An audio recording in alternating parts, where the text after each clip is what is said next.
Wala gyapon undang ang mga Good Samaritan sa pagtampo sa ilang gasa ngadto sa mga frontliner ug mga nanginahanglan karong panahona. Ani ang detalye. Sa krisis sa COVID-19, gihimong banding sa pamilyang Ulip sa Cotabato City ang pagpaghatag og food packs ngadto sa mga residenteng naapektuhan kay nawad-an og trabaho. Face mask usab ang ipanghatag ni Teddy Hinlo ngadto sa kapulisan nga nakapwesto sa mga checkpoint. Matud pa, ang iyang ginansya sa pagpamaligya og face mask ang iyang gigamit ra usab pangpalit og face mask nga iyang gipanghatag. Usa ka banay usab gikan darong Santa Cruz, Davao del Sur.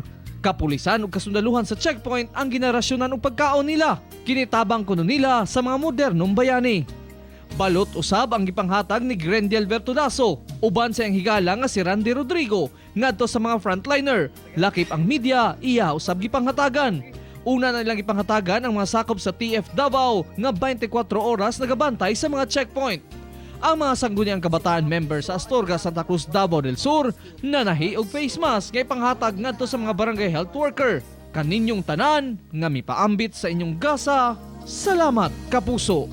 Ako si Real Soroche para sa One Mindanao.